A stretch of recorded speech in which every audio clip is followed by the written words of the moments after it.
देखिए, दीदी ने जो डिसीजन लिया है और दीदी ने साफ कर दिया है कि जो लोग भी समाज को खराब करने की कोशिश करेंगे, डिवाइड करने की कोशिश करेंगे, उनको टॉलरेट नहीं करेगी दीदी। और वो दीदी ने क्लियर कर दिया है स्टैंड, और पार्टी ने वो स्टैंड क्लियर कर दिया है। এবার বিজেপির আরেক সাংসদ যিনি রাজ্যসভার সাংসদ অনন্ত মহারাজ তিনি হুমায়ুন কবিরের গ্রেফতারি দাবি করেছেন। কি বলেছেন দেখব।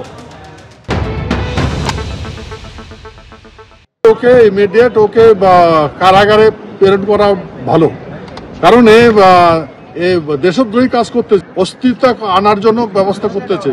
ও থেকে এটা কোনো পথে মানা যায় না। আর ইমিডিয়েট গভর্নমেন্টকে, পশ্চিমবঙ্গ সরকারকে, মমতা ব্যানার্জিকে আমি রিকোয়েস্ট করছি ওকে যেন তাড়াতাড়ি ব্যবস্থা নেয়। এই হুমায়ুন কবিরকে মমতা ব্যানার্জি নির্বাচনের সময় ব্যবহার করেছিল আমাকে হারানোর জন্য। নির্বাচনের আগে মমতা ব্যানার্জির এই হুমায়ুন কবিরকে দিয়ে পুলিশ হুমায়ুন কবির মিলে শক্তিপুরে দাঙ্গা করেছিল রামনবমীর দিন। সেই দাঙ্গা করার পর হুমায়ুন কবির সগর্বে বলেছিল, সদর্পে বলেছিল সংবাদ মাধ্যমের সামনে, মুর্শিদাবাদের 70% মুসলমান, 30% হিন্দু। মনে করলে মুসলমানরা হিন্দুদেরকে গঙ্গায় মেরে ফাঁসি দিতে পারে। আইপ্যাকের লোকরা সেটাকে কালেক্ট করে হিন্দু গ্রামে গ্রামে ছড়িয়ে দিল আরো বেশি করে প্রচারের জন্য। আমার বিরুদ্ধে যিনি প্রার্থী ছিলেন ক্রিকেটার, তিনি মুসলমান ছিলেন, তাই মুসলমান ভোট তো পাওয়া যাবেই, হিন্দু ভোটে আঘাত হানো যাতে অধীর চৌধুরী হারে।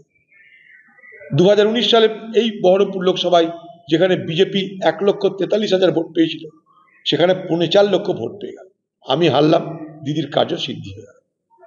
অথচ সেদিন কিন্তু 70% মুসলমান, 30% হিন্দুকে মেরে ভাসিয়ে দেওয়ার কথা বললেও বাংলার মুখ্যমন্ত্রী নিন্দাও করেননি। তো দিদির এইটা হচ্ছে চরিত্র, ইউজ অ্যান্ড থ্রো। কাজের সময় কাজী, কাজ কুড়ালে পাজি।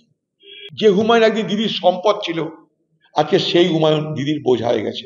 আর বোঝা হলে দিদি তাকে সঙ্গে সঙ্গে ঘাট থেকে নামিয়ে দেয়। হিন্দুরা তৃণমূল কংগ্রেস থেকে সরে যাচ্ছে, এই ভয়ে গট আপ সাসপেন্ড করা হলো। তাহলে সাসপেন্ড যদি করতে হয়, শুধু হুমায়ুন কবিরকে কেন, ফিরহাদ হাকিমকে প্রথমে করা উচিত ছিল, সিদ্দিক উল্লাহকে করা উচিত ছিল। আসলে টোটালটা টিকে আছেই এই সাম্প্রদায়িক তাস খেলে মমতা ব্যানার্জি। আর যেহেতু হিন্দুরা সরে যাচ্ছে, তাই লোক দেখানো একটা সাসপেন্ড করেছে, আবার ভোটে জেতার পরে আবার তাকে গলাগলি ধরে একজোট হয়েই রাজত্ব চালানোর স্বপ্ন ভাবছে। এবিপি আনন্দ, এগিয়ে থাকে, এগিয়ে রাখে।